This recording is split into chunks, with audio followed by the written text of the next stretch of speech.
Gideon and his many wives had 70 sons. Gideon also had a concubine who lived in the city of Shechem.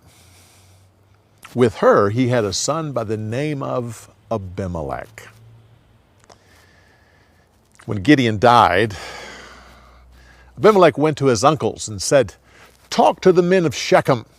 Say to them, do you want the 70 sons of Gideon to be your king? Instead, make me your king. I'm a son of Gideon, but I'm also your blood relative." Well, the men of Shechem agreed and made him king of Israel.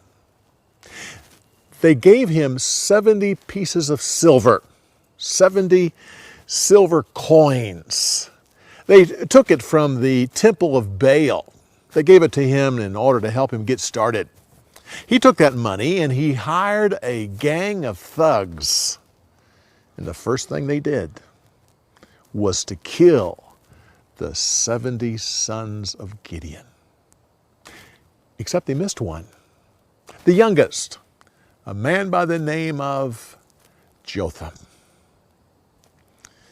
The men of Shechem had a celebration to honor their new king.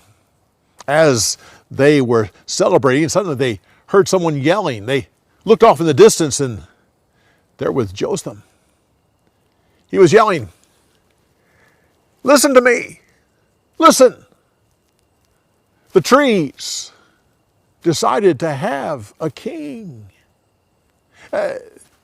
They went to the olive tree and said, "Be our king." Olive tree said, "I haven't got time for such foolishness. I make a precious oil that honors God and people." So the trees went to the fig tree and said, "Be our king."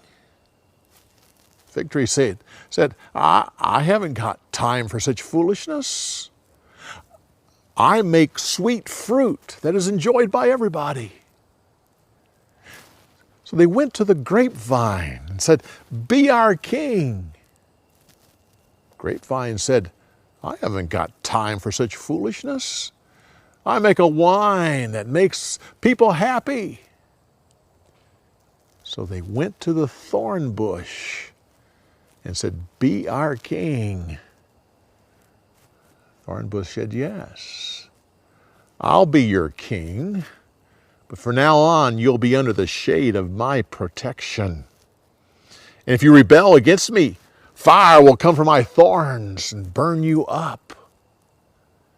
And he yelled, "O men of Shechem, my father risked his life to deliver you from the Midianites, and how have you repaid him? You have killed his 70 sons. And then you have made this son of a slave girl your king. If that is right, I wish you well. But if it's not right, I ask that fire come up from Abimelech and burn you up." With that, Jotham ran because he knew his half-brother would start trying to hunt him down. Abimelech reigned over Israel for 3 years. At the end of that time, God put a bad spirit between him and the men of Shechem.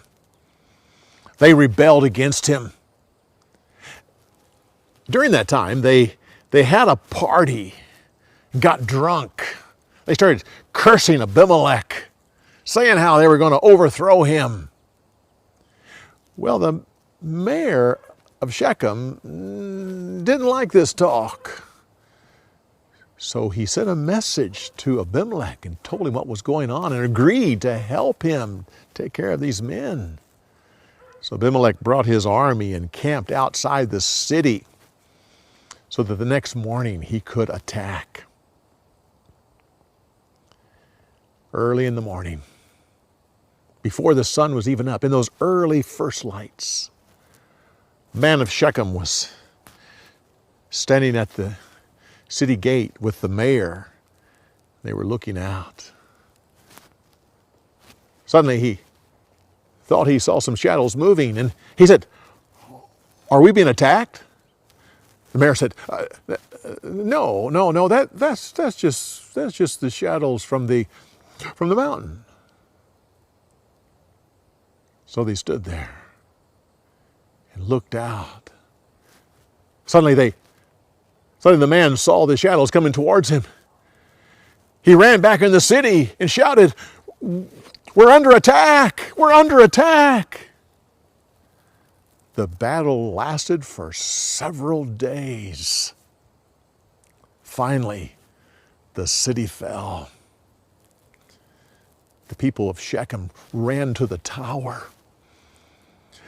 There they thought they could find safety. Abimelech took his men out into the woods and got some tree branches and put them around the tower.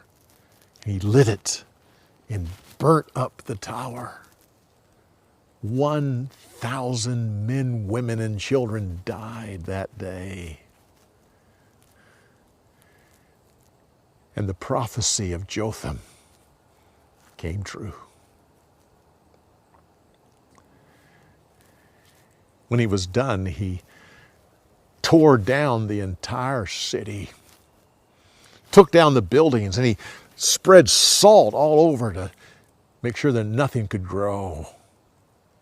He then went to another city that was in rebellion. Again, the people ran to a tower. As his men were gathering wood, they placed it around the tower to burn it up. A woman on top of the tower looked down and saw that Abimelech was straight down below her. She took a piece of a millstone and dropped it down, and her aim was sure. It hit Abimelech, mortally wounding him. He cried out to a soldier, "Quick, come, bring your sword and kill me, because I don't want it said that I was killed by a woman."